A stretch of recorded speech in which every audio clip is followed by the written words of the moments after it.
Hello tout le monde, aujourd'hui je vous présente le Pelham petite branche double brisure gaine cuir. Donc alors sur ce canon on est donc sur un gaine cuir, donc pour le coup en termes de confort c'est vraiment ce qu'il va y avoir de top.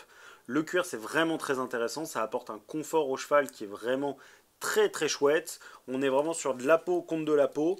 L'intérêt du cuir, c'est surtout que dans le temps, le cheval va venir le mâchouiller, ça va devenir une petite éponge, ça va y avoir des petites aspérités qui vont apparaître. Par contre, le gros intérêt du cuir par rapport à des matériaux comme des résines ou autres, c'est que ces aspérités, en effet, on va les voir tout de suite quand le cuir va sécher, mais dès qu'il va être remis dans la bouche du cheval, toutes ces aspérités, elles se gomment et ça reste très souple, à contrario des matières un peu plus plastiques et autres, qui elles restent et peuvent venir un petit peu attaquer les commissures, les barres des chevaux, les gencives, etc.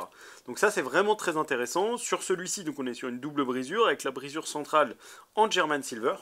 Donc sans le montage, on est sur un Pelham en petite branche, un petit baby Pelham, qui permet d'avoir une petite action, mais une action qui reste quand même assez légère pour un Pelham. Nous, beaucoup dans la gamme Jumpin sont développés comme ça.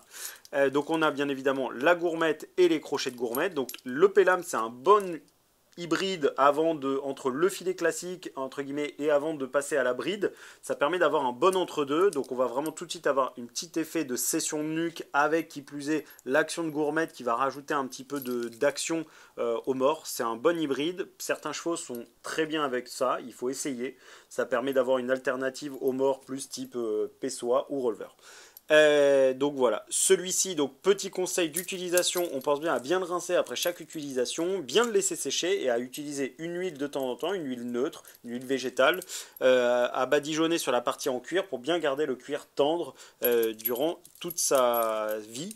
Le jour où le cuir va être trop usé, on n'hésite pas à le ramener à un bourrelier, il pourra très bien vous faire sauter les coutures, remettre une épaisseur de cuir, et si jamais vous ne voulez plus l'utiliser en cuir, vous pouvez aussi enlever le cuir, le nettoyer proprement et l'utiliser en mort double brisure classique. Voilà, je vous ai tout dit sur ce mort, il va être disponible en 125 et en 135. Si jamais vous avez des petites questions, n'hésitez pas à nous contacter sur les réseaux sociaux, je vous dis à très bientôt chez Jumpin.